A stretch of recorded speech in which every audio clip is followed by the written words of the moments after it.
Listen-only mode.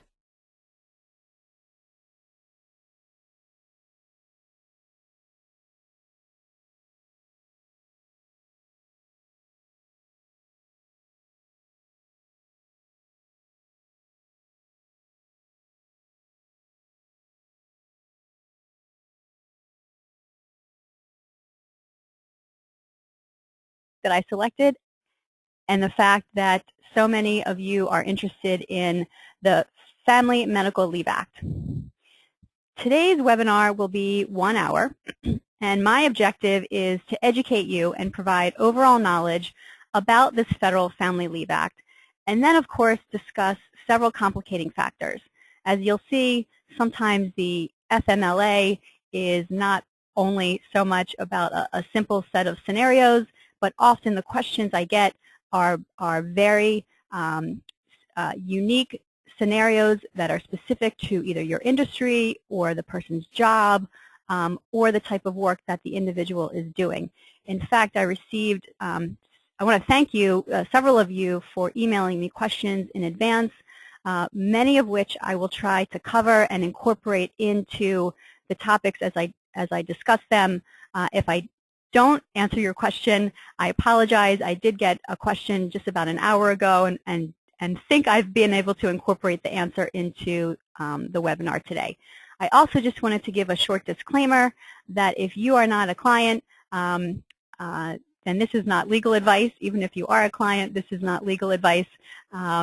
This represents, solely my opinion and not the opinion of Arthur Kerman, nor does this create an attorney-client relationship. Oh, I wanted to give you some lunch dates for additional 2012 webinars, which are up on the screen. All are the third Tuesday of every month, every other month from noon to 1. The next one will be July 16th, and then September 18th and November 20th. So please add them to your calendars now. Let me give you a little bit of background about the Family and Medical Leave Act, the FMLA, as I will be referring to it throughout the webinar. The FMLA was enacted in August 1993 under President Bill Clinton's presidency. The purpose of the FMLA is to allow employees to balance their work and family life by taking reasonable, unpaid leave for certain family and/or medical reasons. The FMLA seeks to accomplish these purposes in a manner that accommodates the legitimate interests of employers and minimizes the potential for employment discrimination on the basis of gender. The FMLA is a seemingly simple law.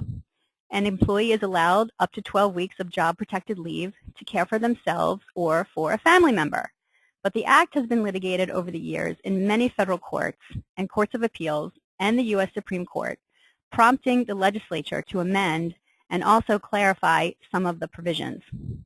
The typical FMLA scenario is easy to administer. A female employee becomes pregnant. She has a relatively healthy pregnancy. She has an idea of when she will deliver and how long she'll be absent from work. She notifies the employer in advance, and then she returns to work after 12 weeks. However, this seemingly simple law can become challenging to navigate when one little factor to that simple scenario changes.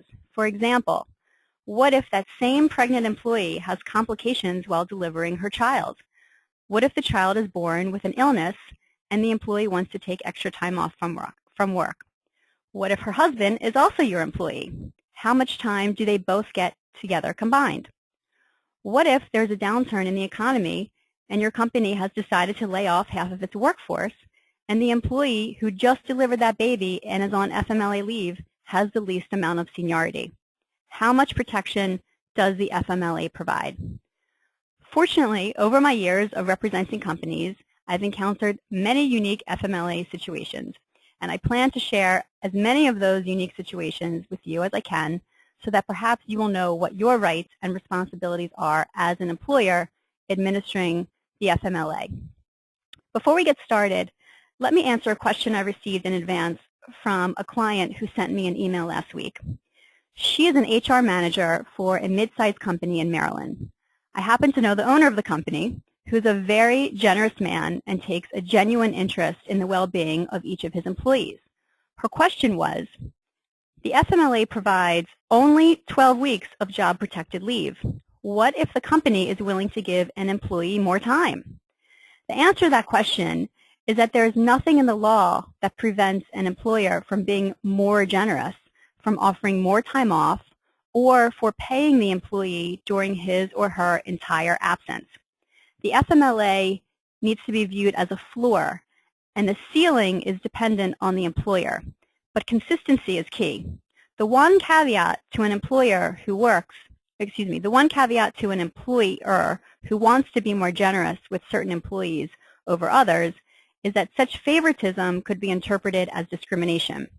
So for example, if the owner of the company gives his male sales manager 14 weeks of paid leave for the birth of the sales manager's first child, but then limits the female director of HR to 12 weeks to care for her husband who just had heart surgery, all things being equal, the owner of the company could be inviting a discrimination claim on the basis of sex or gender. Let's talk about whether your company is considered a covered employer under the FMLA. As you'll see under the first bullet point, the FMLA applies to public agencies, including state, federal, and local governments, and also to schools. And most of you on this webinar are probably would fall into the second category, and you are a private employer who employs 50 or more employees for up to 20 work weeks in the current or preceding calendar year, including joint employers and successors of covered employers. I received another email early this morning from a client and says, who asked, hey Laura, I received your webinar. Do I need to sign up and learn about this because we only have 25 employees? My answer to him was, I'd love for you to listen, but no, the FMLA is, you're not subject to the FMLA with 25 employees. However, if you wanted to follow the FMLA's guidelines in providing leave to your employees, you certainly could do that. So 50 is the magic number for employers to be covered by the FMLA. Once a company reaches this threshold of 50 employees, it is required to post a notice on the employee bulletin board or a location in the workplace where employee communications are posted. In addition to posting that notice, the employer must also disseminate a written policy to its employees, either in the form of the handbook or through other means if there is no handbook. The information must explain the employee's rights and responsibilities under the FMLA. And the poster, if you don't already have it, and go double check because sometimes these things do fall down or employees sometimes take them down, but the poster is a single-page poster that can be downloaded for free from the Department of Labor website. A company's willful failure to display the poster can result in a civil money penalty in the amount of $110 for each offense. So with the basic information we have so far, let's take a poll. The first question stemmed from one of today's participants who emailed me in advance of the webinar with a series of excellent questions. So let's look at the question now. The question is, our company is growing rapidly and will be approaching the 50 employee threshold quickly. Does FMLA kick in on the day we hire our 50th employee? And if you could just click yes or no. Here we go. Oh, I love watching the numbers add up very quickly. Wow, it's about 50-50 right now. Okay, so the answer to this question is no. The FMLA regulations provide guidance on this issue and look at whether the company maintained at least 50 employees on the payroll during 20 or more calendar work weeks, not necessarily consecutive work weeks, in either the current or the preceding calendar year. And just so you know, 50 employees includes your part-time, it also includes your full-time, and it also includes your temporary employees who are on your payroll.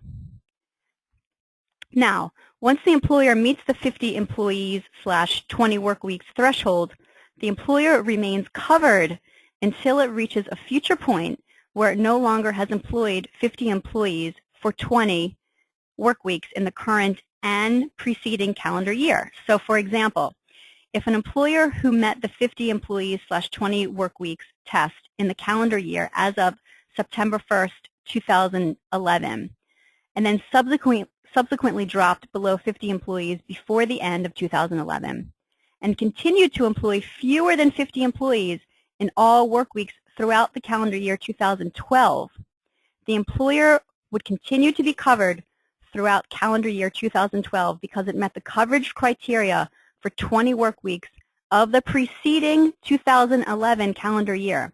In other words, even if it would have dropped below the magic number of 50, it would still have to provide its employees with FMLA rights in the subsequent calendar year. A related question was asked before the webinar regarding an individual or entity owning several unrelated companies.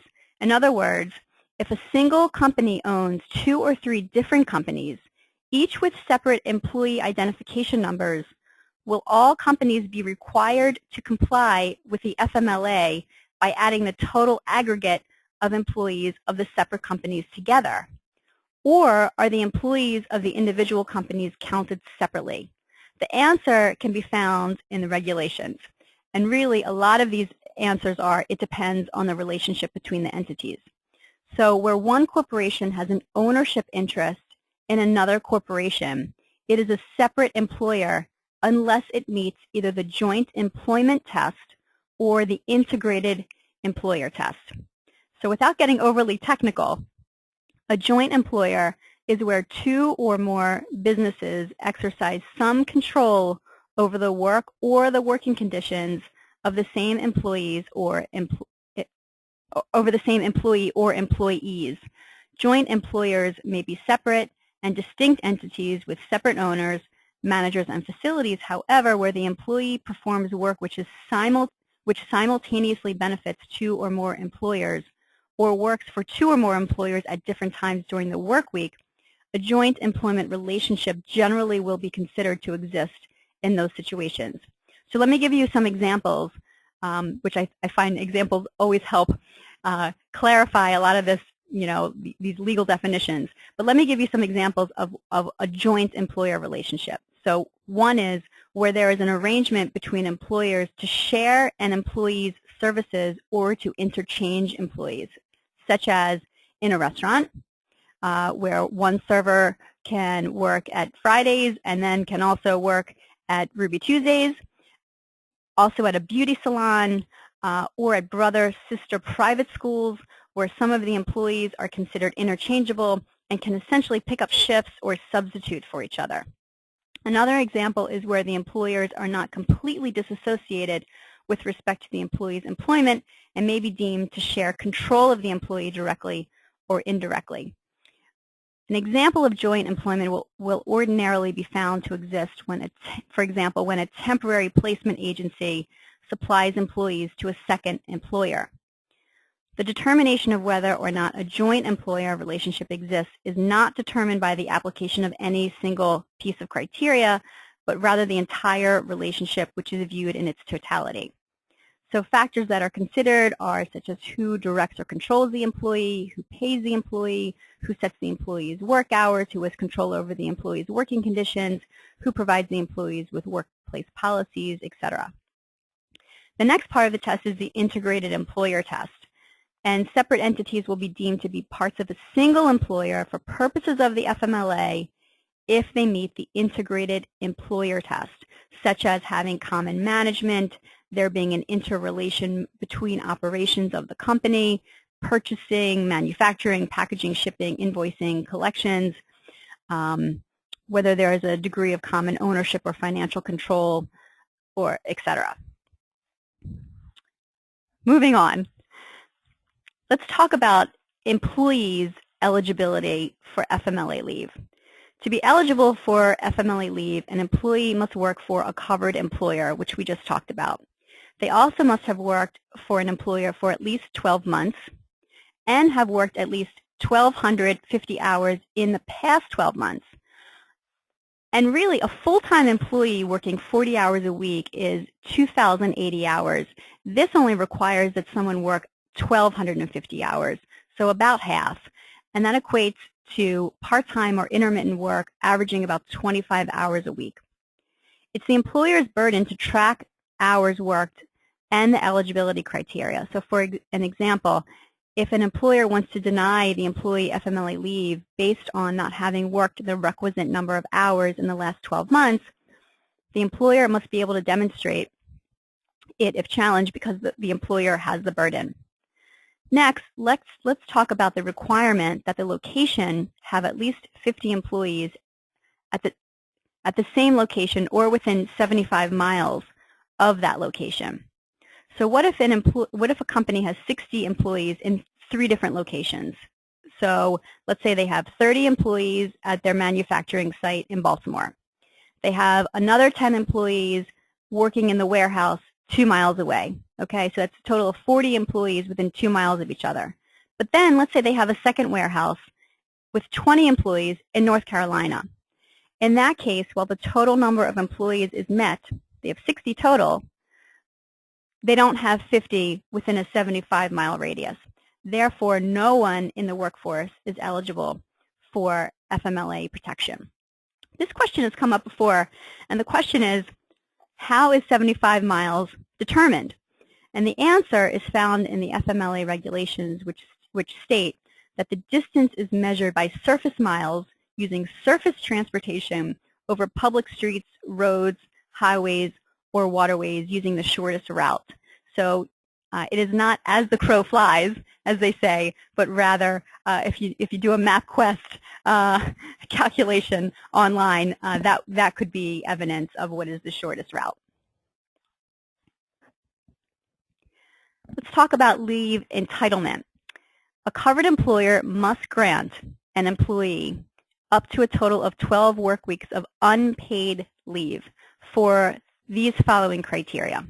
Okay, the obvious ones: the birth of a child and to care for the newborn child.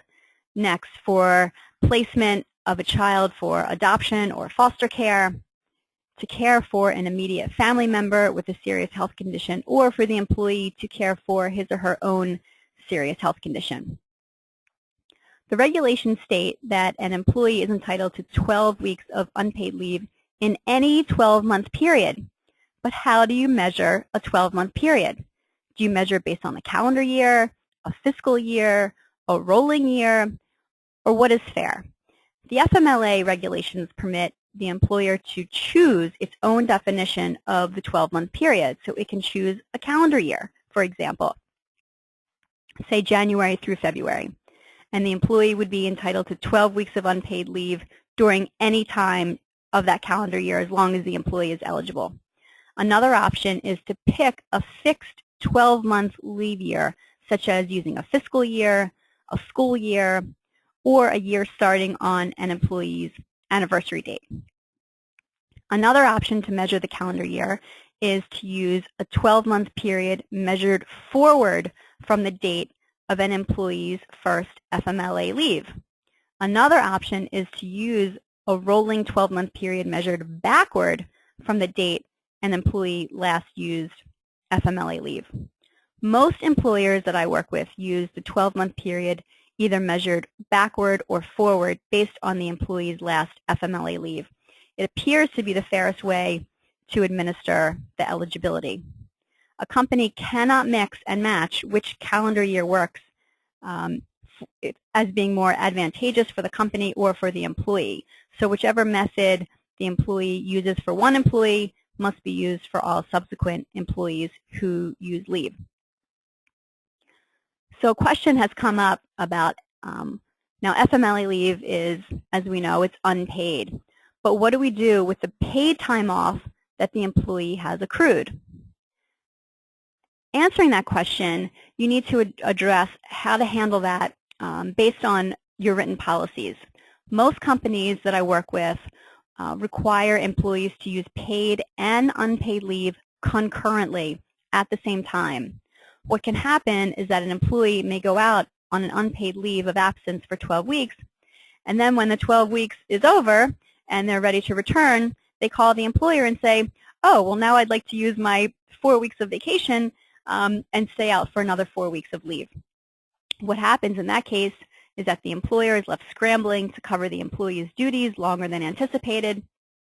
So the best practice that I've found, and the one that is easiest to administer, is when the employees use their paid time off concurrent with unpaid leave under the FMLA.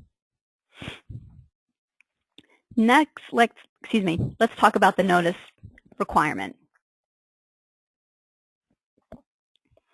An employee must provide the employer at least 30 days advance notice before FMLA leave is to begin if the need for leave is foreseeable.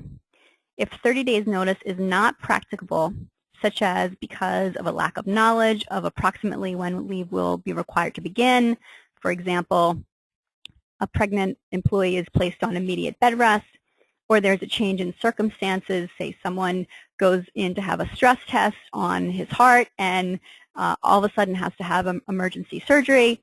But notice must be given as soon as practicable in those circumstances.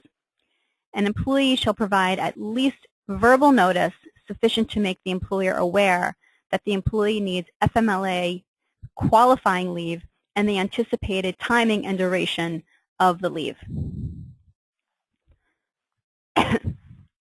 What is intermittent leave? I'm sure many of you have heard of it or your employees have asked for it. And how long can it last? So FMLA leave may be taken intermittently or on a reduced leave schedule due to a single qualifying reason. For example, intermittent leave can be used for the employee who is the caregiver for an ailing parent and has to accompany that parent to a doctor's appointment from time to time, or a series of doctor's appointments from time to time. A reduced leave schedule is a leave schedule that reduces an employee's usual number of working hours per work week or hours within a workday. For example, an employee has to get dialysis treatments once a week and has to reduce her work days from 5 to 4. Other examples of need for intermittent leave includes leave taken several days at a time spread over a period of 6 months, such as for chemotherapy. A pregnant employee may take leave intermittently for prenatal examinations or for her own conditions, such as for periods of severe morning sickness. An example of an employee taking leave on a reduced leave schedule is an employee who is recovering from a serious health condition and is not strong enough to work a full-time schedule. Intermittent or reduced leave schedules may also be taken for absences where the employee or family member is incapacitated or unable to perform the essential functions of the position because of a chronic serious health condition or a serious injury or illness of a covered service member of the military, even if he or she does not receive treatment by a healthcare provider. And intermittent leave is for a maximum of 12 weeks in any one-year period. Again, however you choose to calculate that one-year period. Now, during intermittent leave or a reduced leave schedule, an employer has the right to transfer the employee to another position temporarily in order to ensure that business operations continue to run smoothly. Also, the employer has the right to deny the employee's request for intermittent FMLA leave if it interferes with the company's business or if it is unduly burdensome. So, for example, if one of your key employees is the only person qualified to give a presentation to a client that has been planned and scheduled and rehearsed over the last 6 months, and all of a sudden you get a call from that employee saying, well, I need to take my father to the doctor for an echocardiogram, you can technically deny that employee leave under these circumstances. Let's have another question. My employee wants to take intermittent leave to care for her live-in father-in-law. Does the FMLA permit this? Yes or no? Let's see, many of you are answering now. We have about 50% who have weighed in. And I have to say, most of you are wrong. So we have, we have, interesting, 60% say yes and 40% say no. The 60% of you are wrong. Many HR professionals who have attended my seminars in the past are sometimes surprised by this, and I'm sure the 60% of you listening are surprised by this also. While the FMLA permits an employee to take leave to care for a family member is defined only as a spouse, child, or parent. So a spouse means a husband or wife, and under Maryland law and probably under many other state laws, same-sex spouses would be included. It defines a parent as a biological, adoptive, step, or foster father or mother, and this does not include a parent-in-law. This language is taken directly from the FMLA regulations. A son or daughter is defined as a biological, adopted, or foster child, a stepchild, or a legal ward who is either under age 18 or age 18 or older and is incapable of self-care because of a mental or physical disability at the time that FMLA leave is to commence. A similar issue is also raised in the workforce where multi-generations of families are helping to raise babies where both of those babies' parents work. So for example, the FMLA does not provide rights to a grandparent to take time off to care for a grandchild with the flu, even if both parents have to work, and that grandparent is also one of the caregivers. However, if the baby's parents are not in the picture and the grandparents are the legal guardians of that baby, then the FMLA would cover the situation and allow the grandparents unpaid leave to care for a grandchild with the flu. So keep this in mind. At least 60% of you learned something new today. Okay. There was a 2008 FMLA amendment. Prior to 2008, the Department of Labor had received several comments to its regulations and proposed new rules. And in response to cases decided by courts all over the country that had failed to address this issue adequately, the Department of Labor issued a new amendment in 2008 that provided up to 26 work weeks for an employee to care for a member of the armed forces who is returning and has been injured or is on temporary disability or retired list due to their service in the armed forces. Interestingly, this amendment is broadly defined with respect to familial relationships between the employee and the member of the armed services for whom they're caring. It allows the employee to be only the next of kin, which is different, as I previously discussed, which was a family member defined as a spouse, child, or parent. The next of kin under this amendment is defined as the nearest blood relative other than the covered service member's spouse, parent, son, or daughter in the following order of priority. And it goes by brothers and sisters, grandparents, aunts and uncles, and then first cousins. So employees who meet this criteria are permitted to take up to 6 months of unpaid job-protected leave. So what is a serious health condition? Again, this issue has been revised also because it's been very confusing on how to administer leave based on someone having a serious health condition. Does it mean they have to be disabled? Does it mean, they also have to meet criteria under your short-term disability or long-term disability insurance plans? And again, I want to pardon all of the text that is on the slide. My colleague advised against it, said there's way too much information here, but I said, you know what, it's also important, so I'm going to leave it up there. So this slide defines what a serious health condition is under the FMLA, and it's been revised now, and this language came directly from the FMLA poster that is available on the Department of Labor's website. But it defines a serious health condition as including an overnight stay in a medical care facility or continuing treatment by a health care provider for a condition that either prevents the employee from performing the functions of her job or prevents a qualified family member for whom the employee is caring from participating in school or other daily activities. And it goes on to define what continuing treatment must require, and that is a period of incapacity of more than 3 consecutive calendar days combined. I've had a lot of questions about whether it's 2. The answer is it's 3. And at least 2 visits to a healthcare provider or 1 visit and a regimen of continuing treatment due to incapacity because of pregnancy or a chronic condition. So, question. Does the FMLA cover an employee who undergoes elective surgery, say for a facelift? The answer is no. Conditions for which cosmetic treatments are administered, such as treatments for acne or plastic surgery, are not considered serious health conditions under the FMLA unless complications develop. Restorative dental or plastic surgery after an injury or removal of cancerous growths are serious health conditions, provided that all other conditions of the regulations are met.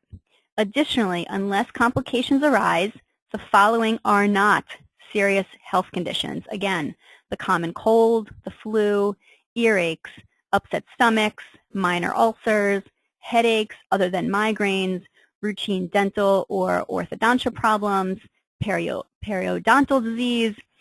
These are not considered serious health conditions under the FMLA.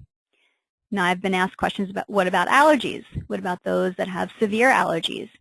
And again, allergies may meet the definition of a serious health condition if the employee becomes impaired, but they do have to meet the criteria as outlined here on this slide for the webinar. Now, what about someone who is stressed out from work and claims mental exhaustion? Is that considered a serious health condition under the FMLA? And the answer is, it depends. Again, if the employee is undergoing a legitimate mental health issue and otherwise meets the serious health condition criteria, which a medical professional can verify, and the employee is provided with continuing treatment that is documented, then the employee may be entitled to FMLA leave. We will talk later about the certification from a healthcare professional and the information that the employee is required to provide. Let's talk about it now. The medical certification. The employer may require that the need for leave for a serious health condition of the employee or the employee's immediate family member for whom the employee is caring be supported by a certification issued by a healthcare provider. Now, the important word to focus on here is may. I do like to require that employees going out on FMLA leave do provide this medical certification. And the certification must be provided within 15 days to the employer. So the question is, where does the employer get the medical certification? The Department of Labor has a website with forms that employees can download. I found the forms to be very informative and helpful for companies who are new at administering the FMLA. There's also a form that gives the employee notice of his or her rights under the FMLA, and one of my slides towards the end will give you a list of what those forms are called. So what happens if the employee fails to return the form within 15 days? This is quite common because someone who has had a new baby or emergency heart surgery is not focused on opening the mail and completing forms. The focus is on recovery, obviously. I always tell companies that they need to act reasonably and with common sense in these types of situations. There's no reason why the human resources director or a manager cannot pick up the phone or send an email, assuming that email is the preferred method of communication with the employee, to the employee expressing concern, confirming the employee's receipt of the FMLA package, and asking if there's anything the company can do for the employee in his or her absence from work. Well, you're always going to get those employees who don't call you back or who don't answer your emails. So then what do? A second letter should be sent to the employee through a method where delivery can be confirmed, providing a short extension of time for the employee to return the medical certification. If after that the employee has gone AWOL then correspondence can be sent notifying the employee of the consequences. The employee absolutely has a responsibility to stay in communication with the employer and provide appropriate documents as required by the employer's policy and under the FMLA. So, many times you will get a medical certification that's questionable. Can the employer contact the medical provider to ask questions about the certification? And what about getting a second opinion? Answers to both of these questions above are yes, but obviously require further explanation. The HR professional at the company, a leave administrator, or a management official may contact the employee's healthcare provider directly to clarify and authenticate the certification. However, under no circumstances can the employee's direct supervisor contact the medical provider. Obviously, many of you who administer the FMLA have come across this issue where certifications are illegible, the facts did not come through clearly, the medical certifications were incomplete, or no one has even heard of the clinic or doctor who allegedly provided the certification. A simple phone call or fax can be placed to the medical provider to obtain clarification or to request that a new form be completed in its entirety. In situations where the medical certification is questionable, an inquiry to the medical provider is unhelpful. The employer can, at its own expense, request a second opinion. Pending receipt of the second opinion, the employee is provisionally entitled to the benefits under the FMLA, including being maintained on the company's group health benefit plan. If the opinions of the employees and the employer's designated healthcare providers differ, the employer may require the employee to obtain certification from a third healthcare provider, again at the company's expense. This third opinion shall be final and binding, and the third healthcare provider must be designated or approved jointly by the employer and the employee. Healthcare providers who, this is my favorite slide of all, I have to tell you. This is a list of healthcare providers who the FMLA recognizes are approved healthcare providers. And if you look down to, well, even the second bullet point, we have chiropractors. So if someone is seeing a chiropractor, they can certify FMLA leave. The third bullet point talks about nurse practitioners, midwives, clinical social workers. The next bullet point includes, as a healthcare provider, Christian Science practitioners listed with the First Church of Christ Scientists in Boston, Massachusetts. And then you also have any healthcare provider recognized by the employer or the employer's group health plans, benefits, and manager, and then any other healthcare provider who is practicing in a country other than the United States and who's authorized to practice medicine in the laws of that country. So I'm always fascinated by this, as are many people who review this and get these types of certifications. So let's talk about communicating with an employee on leave. Should my employee be working part-time for another employer while on FMLA leave from my company? What if I learn my employee is engaging in physical activity when they're supposed to be on bed rest? And what if my employee won't communicate with me at all? So can an employee work part-time for another employer while on leave from my company? Obviously, this seems pretty obvious. It would be inappropriate and not what the FMLA was intended to protect. Again, when an employee is out on leave, it is either to care for someone who has a serious health condition or to care for his or her own serious health condition and to recover from, or to recover from surgery, or to take care of a newborn child or a sick child. So it would seem unusual and quite questionable that an employee would be using FMLA leave appropriately if they are working somewhere else part-time. I did have a situation come up from a commercial sprinkler plumbing client of mine who contacted me and said that they had an employee who apparently fell off of a ladder and injured his back, was out on workers' comp as well as FMLA leave concurrently, and he was observed not only working on a race car in his driveway during the week, which included lifting heavy parts, engines, replacing engines and tires, but then he was racing this car in a demolition derby on the weekends, again, apparently with with a back injury. That employee ultimately was terminated for making misrepresentations to the company.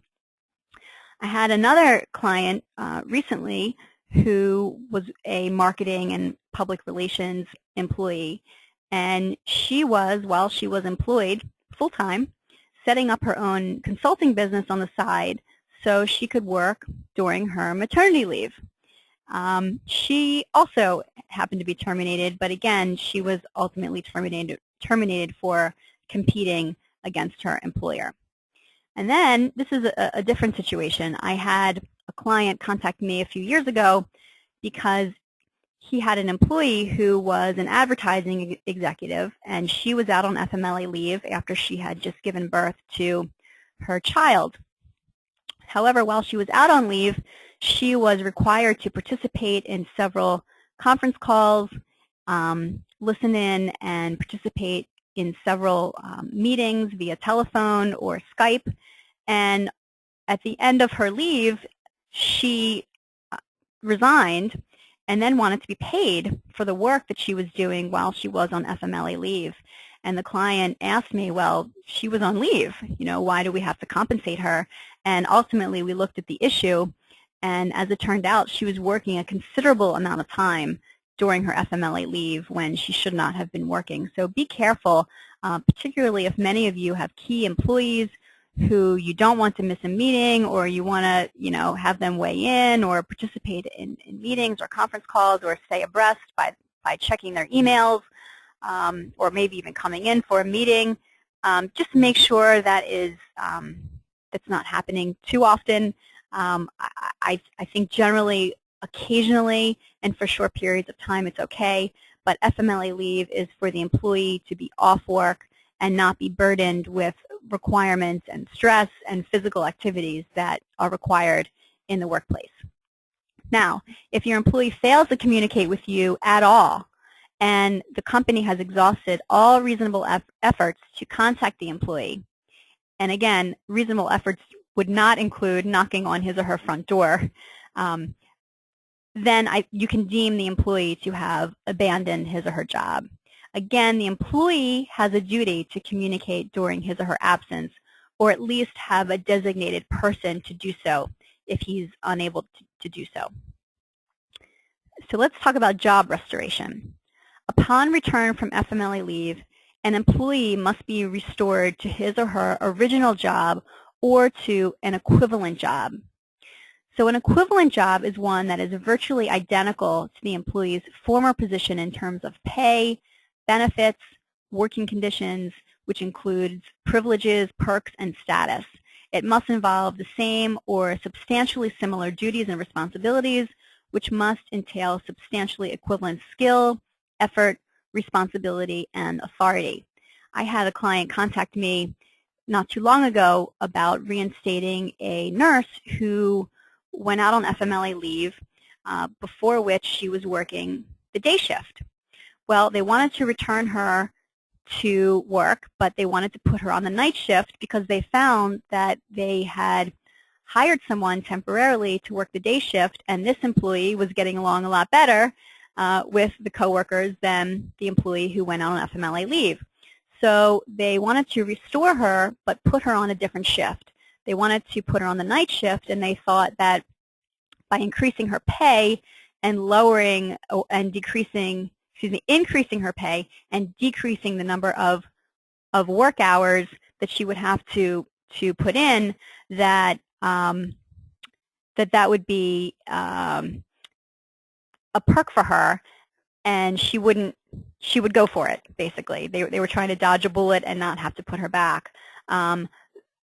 Consequently, that was not deemed to be the equivalent position, even though it was more pay and a shorter shift, because the terms and conditions were different. She would have to work a different time of the day.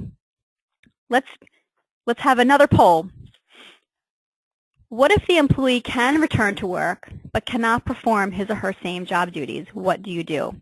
Can you terminate the employee, provide the employee with additional leave until they're able to come back? Are you required to accommodate the employee? Is it none of the above, or are you just not sure? Let's see how we're weighing in here. We have most people checking off C. I am required to accommodate the employee. Seems to be, don't change your answer if you've already signed in. Okay, all right. We have 57% answered C. So you answered if the employee can return to work but cannot perform his or her same job duties, you are required to accommodate the employee. The answer is actually D, none of the above. Okay, you really cannot have and should not have a hard and fast rule established here, because at this point the ADA meaning the Americans with Disabilities Act, may or may not govern the situation. Other factors that need to be considered include, has the medical provider been provided with the employee's detailed job duties and certified that the employee can or cannot perform those duties? How long would the employee be incapacitated or restrict from performing her essential job duties? Is another position open for the employee to transfer into temporarily? Is the accommodation the employee is requesting reasonable or for a short duration? And can the company accommodate the restriction or the additional time off without incurring a hardship? In some cases, termination can be the only answer, but again, it depends on the unique circumstances of the company, the employee's role at the company, and the written job duties. In situations like this, companies come to me and they say, well, what if I just create a position for this person temporarily? And you never want to do that unless you have the flexibility and unless you have a need for that role. I would not recommend creating a role, because this sets a precedent that you may want to stay away from. Even though you might want to do it for a certain employee, you might not want to do it for another one. So try not to create a job. So what happens in a situation where the employee returns to work but his performance has seriously declined? The answer is that written job descriptions are so important, and documenting the employee's performance throughout the course of his or her duties is also very important. The last thing that an employer wants is to face a retaliation claim filed by an employee who claimed the employer retaliated against them for exercising their rights under the FMLA. So I mentioned earlier that there are several forms available on the Department of Labor website. I don't recommend that companies try to recreate the wheel.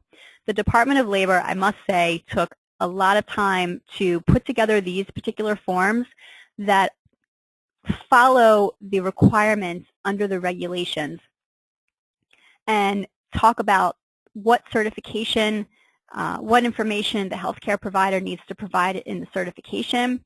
It gives notice of the employee's rights under the FMLA. As you'll see, Form WH-381, and WH stands for wage and hour.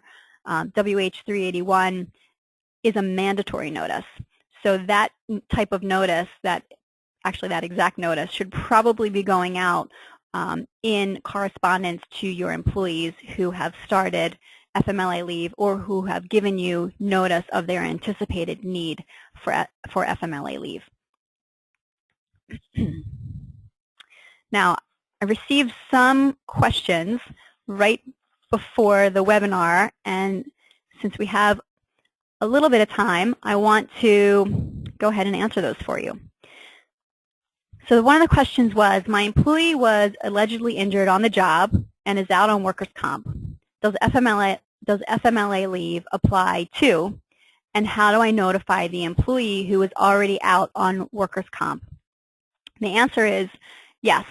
FMLA would most likely apply, again, if the injury is a serious health condition and the employee is incapacitated and seeking medical treatment or had an overnight hospital stay. So chances are, again, that the FMLA would apply to that employee and the employee needs to be notified. I suggest that you not only send some of these notices, including the mandatory notice, the WH-381 notice, but also a copy of your written policy under the FMLA. So the follow-up question that that company asked is, what if the employee remains out past the 12 weeks on FMLA leave and through the workers' comp injury, and the doctor has stated in the medical certification that there is an indefinite return to work date? Well, let me answer that question. The FMLA is job-protected leave, but only for 12 weeks. So unfortunately, you cannot be required to hold a job open longer than 12 weeks. However, this is also sometimes where the Americans with Disabilities Act would kick in, and the company would have to provide a reasonable accommodation to the employee. So in this situation that the writer has asked, if the doctor has certified that it is an indefinite leave of absence, then it sounds like the employee would want you to hold the job open indefinitely, and that's just unreasonable. But if the medical certification comes back and says, well, he'll be able to return in another 2 weeks, perhaps holding the job open for another 2 weeks after you've already held it open for 12 weeks might not be unreasonable. But again, it depends. It depends on the job the employee is doing, if it's a key employee, who else can fill those duties, etc. So there's another question that came up, which was you mentioned earlier that FMLA leave may limit total leave time that a couple with a child working for the same company can take. And what is that? So the answer is, and thank you for asking that question, the answer is the total time that both parents working for the same employer can take under the FMLA leave, under the FMLA, is a combined 12 weeks. So let's say a foster child has been placed with this couple, and both the mother and father works for the employer. The mother cannot take off 12 weeks, and then the father can take off the next 12 weeks. It is a combined 12 weeks for both parents. So however the parents want to split that up, including an intermittent leave, they can probably work that out with the employer. And finally, I have another question, and this one seems to be pretty factually based. So here's the question. So if an employee does not qualify for FMLA leave, must we assume they may be eligible for leave under the Americans with Disabilities Act? In the case of FMLA, if the circumstances meet the serious health condition standards, we designate time as FMLA even if it is not requested. Does the same apply to ADA? Are we supposed to designate time as ADA leave if we believe it applies? In the case of someone not eligible for FMLA, must they request leave under the ADA, or are we required to initiate the process? How do we keep our population working if we are required to constantly be offering ADA when FMLA is not an option? Now, let me answer the question this way. I think first, what companies need to do is go back and look at what their leave policies are. Forgetting the FMLA leave for a moment, but look at your leave policies. How long does the employee have for how much paid time off does the employee have? That will probably govern and be the starting point for an employee who needs to take some time off and is not eligible for the FMLA. A lot of times, if the employee is new, say has been working for 3 months, and then all of a sudden say got into a car accident and will be incapacitated for about a month and can't come to work. So in that situation, they probably have no accrued vacation time or paid time off, no accrued sick leave, certainly not enough accrued sick leave to cover them for a month, and they're not eligible for the FMLA. So the question is, will the Americans with Disabilities Act cover their leave? And the question is, again, it depends. It depends on, can you hold this job open? Have you held the job open for someone in the past? Is it reasonable for you to hold the job open for them and wait for them to return? Or is it a burden for you to do that? The ADA only requires that a company provide a reasonable accommodation so that the employee can perform the essential job functions with or without a reasonable accommodation. And sometimes a reasonable accommodation is maybe working from home, maybe is taking some time off in order to recover, but generally the ADA does not have a requirement like the FMLA does that the employee be mandated or all of a sudden be, just be given time off or any period of time off. So I'm happy to talk more about that offline. I hope that's answered your question, Leanne. If not, let me know.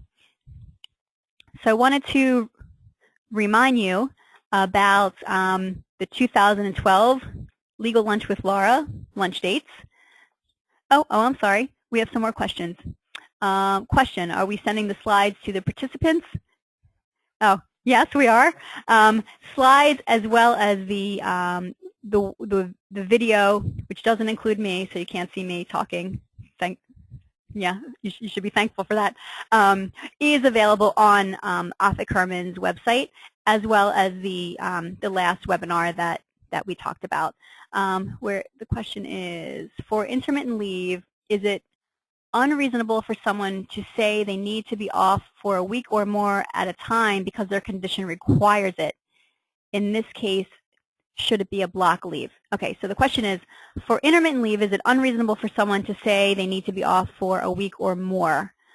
Well, it's not necessarily unreasonable, Beverly, but you can require that the employee provide certification from their healthcare provider, which would demonstrate why they need to be off for a week at a time.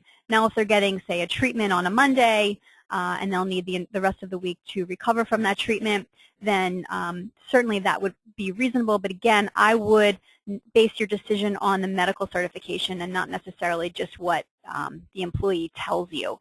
And I think let's see. Okay, let's see.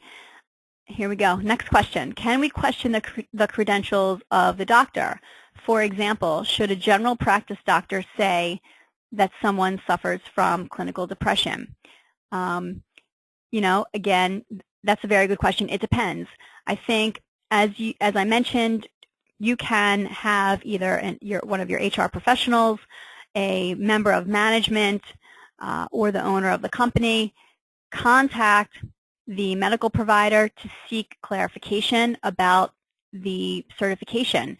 If you are questioning the credentials of the doctor and whether that doctor, say, who was a brain surgeon, is, diagnosing someone as, having depression, that's a very good question, and you certainly could question it.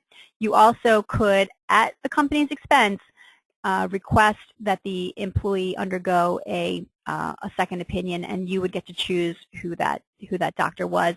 And under those circumstances, I would suggest that it be a professional who's familiar with depression. And one more question. Does an employee have to request FMLA leave, or can an employer require, employer require an employee to take FMLA leave if the reason for leave is FMLA qualifying? Okay.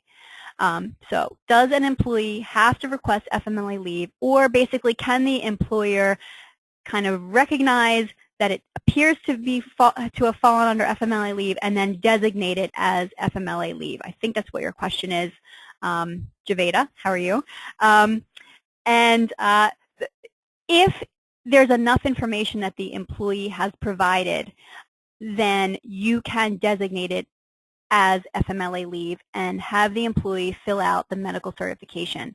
If the employee says, nope, sorry, I don't think this is FMLA leave, I really just need 2 weeks, I don't want to use my leave, I'm not requesting it, then you need to look at what your employment policies are and whether the employee would have paid time off, or would you allow that employee unpaid time off otherwise under what your written policies are.